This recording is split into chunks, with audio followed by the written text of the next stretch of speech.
My Lord. And remember when he was asked about why I only paid that much? It's because I'm smart. He knew how to game the system. Well, guess what, Mr. President? I'm coming for you. We don't game the system. And when the system gets gamed, you all have to pay. It's not right. It's not fair. I understand this is a president who wants full credit for the economy he inherited and gets zero blame for the pandemic he ignored, but the job doesn't work that way. Tweeting at the TV doesn't fix things. Making stuff up doesn't make people's lives better. You've got to have a plan. You've got to do the work. And along with the experience to get things done, Joe Biden has concrete plans and policies that will turn our vision of a better, fairer, stronger country into reality.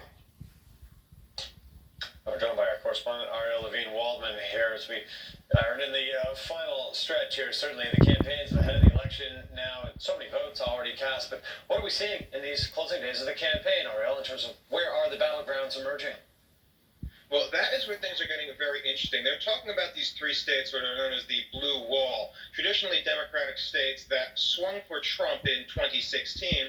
And the idea is, which way are they going to go this time? Certainly, we're seeing some very interesting numbers coming out of the early voting and mail-in voting trends. At this point, upwards of 90 million people have voted, which shows that this year could be a truly record-setting election turnout. In those early votes, we have seen some distinctions start to show.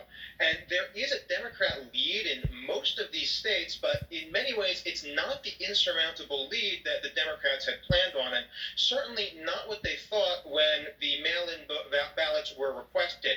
One of the things that we're seeing is that aside from Pennsylvania, most of these states are within a few points. Now, when we're looking at mail-in and early voting, this has been a 2-to-1 Democrat registration over Republican registration. You would expect those numbers to be much higher. Pennsylvania, however, is reflecting those numbers, which as of the most recent polls, it is just dozens of points ahead for Biden versus Trump in the early voting and the mail-in voting.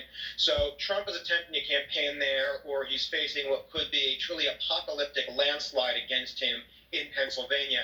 And if Pennsylvania goes that way, then Trump has a very difficult time winning the Electoral College. In fact, if he loses Pennsylvania, he might have to win every other swing state in the country for him to get a chance at the presidency. So for him, it's definitely going to be a very major battleground state. With that in mind, many of the pollsters have been running an analysis on the data coming in right now.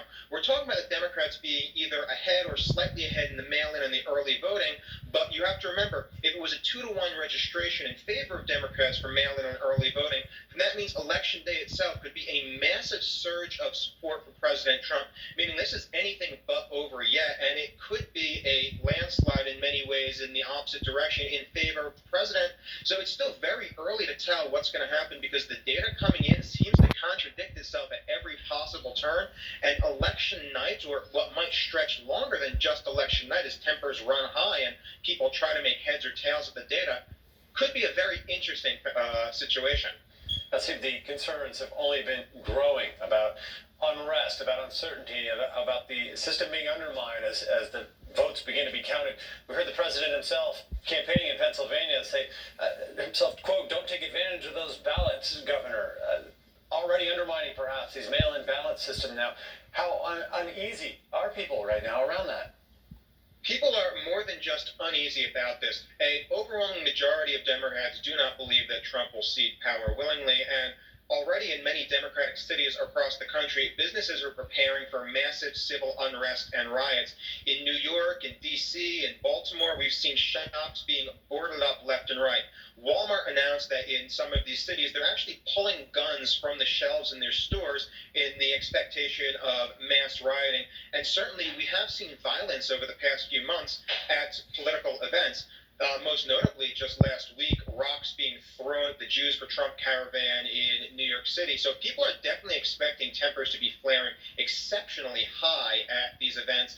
And if we look at some of the rhetoric that's been coming out of the campaigns until now, it does not bode well for the idea of a peaceful or orderly transition of power. Certainly, we've had Mr. Trump not giving any clear evidence or clear statements that he would not contest the results of the election, but also the Biden campaign campaign created something called the Transition Integrity Project, where they came out and said they would not recommend ceding power or declaring a concession under any circumstances whatsoever either. In fact, the Transition Integrity Project in many cases suggested that states secede. So neither side seems to be taking this as a normal action. And both sides have their tempers and the expectations of violence flared as high as we've seen in this country in a very long time. Certainly, in any living memory, hard to recall a moment as potentially as fraught as that ahead of an election here. Obviously, thanks for breaking it down for us, Ariel Levine-Waltman.